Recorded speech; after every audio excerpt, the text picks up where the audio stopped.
श्री स्वामी समर्थ. श्रोते हो नमस्कार.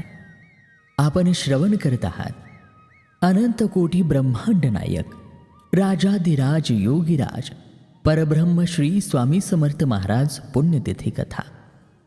श्रोते हो, आज आपण त्या दिव्य कथेचे श्रवण करणार आहोत, जिच्या श्रवणाने प्रत्येक भक्ताचे नेत्र पाणावतात आणि हृदय भरवून येते. श्रोते हो, स्वामी हे केवळ एक संत नव्हते, ते साक्षात परब्रह्म होते.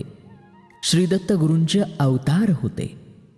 पण प्रत्येक अवताराला आपली इहलोकीची यात्रा संपवावी लागते. स्वामींच्या पुण्यतिथीच्या काही दिवस आधीपासूनच अक्कलकोटच्या वातावरणात एक वेगळी शांतता पसरली होती. चैत्र महिना सुरू होता. ज्या स्वामींना भक्त प्रेमाने काजू बदाम पेढे बर्फी विविध मेवा अर्पण करायचे, त्या सर्व पदार्थांचा स्वामींनी अचानक त्याग केला होता. त्यांनी जणू सर्वांना सूचित केले होते की आता या देहाचे कार्य पूर्ण होत आले आहे. त्या दिवशी स्वामींची तब्येत थोडी खालावली होती. विडल नावाच्या एका डॉक्टरांना पाचारण करण्यात आले. डॉक्टर आले, पण स्वामींनी त्यांना स्पष्ट शब्दात सांगितले की माझे कार्य आता पूर्ण झालं आहे. मला आता परत जाण्याची वेळ आली आहे. डॉक्टरांना सुद्धा कळून चुकले की हा आजार नसून ही स्वामींचीच इच्छा आहे. श्रोते हो, त्यावेळचे ते अक्कलकोटचे दृश्य एकदा आठवून पहा. तिथे केवळ हिंदू नव्हते, तर मुस्लिम बांधव ते स्वामींना अवलिया मानत आणि ब्रिटिश अधिकारी देखील स्वामींच्या लीलेने थक्क झाले होते. एकंदरीतच स्वामी सर्वांचे होते आणि सर्व स्वामींचे होते. मंगळवारचा तो दिवस होता. दुपारी साधारण 4 वाजण्याची वेळ आणि स्वामींनी आपल्या लाडक्या भक्तांना शेवटचा मंत्र दिला. भगवद्गीतेतील तो दिव्य श्लोक त्यांनी उच्चारला. अनन्या चिंतयन्तो माय ये जना पर्युपासते तेषां नित्याभियुक्तानां योगक्षेमो वहाम्यहम्. योगक्षेम वहाम्यहम. स्वामींनी या श्लोकामधून आश्वासन दिले की जे मला अनन्य भावाने शरण येतात त्यांच्या योगक्षेमाची काळजी मी स्वतः घेतो. तुम्हाला कधीही कशाचीही कमतरता भासू देणार नाही. आणि मग तो क्षण आला. स्वामींनी आपले नेत्र मिटले आणि त्यांचे प्राण अनंतात विलीन झाले. संपूर्ण अक्कलकोटमध्ये हाहाकार माजला. लोकांच्या काळजाचा ठोका चुकला. पण स्वामींचे परमभक्त चोळप्पा मात्र स्थिर होते. स्वामींनी आधीच चोळप्पांना आज्ञा केली होती की एक खड्डा खणून ठेव. चोळप्पांना माहीत होते की हे स्वामींचे अंतिम विश्रांती स्थान असणार आहे.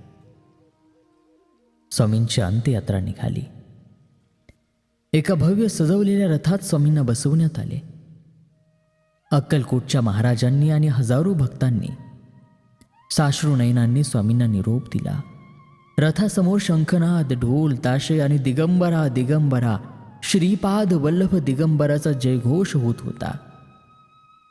जेव्हा स्वामींचा देह त्या समाधीच्या ठिकाणी आणला गेला, तेव्हा प्रत्येकाच्या मनात एकच विचार होता, आता आमचं काय होणार? पण स्वामींनी जाताना सांगून ठेवलं होतं, हम गया नहीं जिंदा आहे, भिवू नकोस मी तुझ्या पाठीशी आहे. श्रोते हो, स्वामी गेले नाहीतच, त्यांनी फक्त आपले रूप बदलले.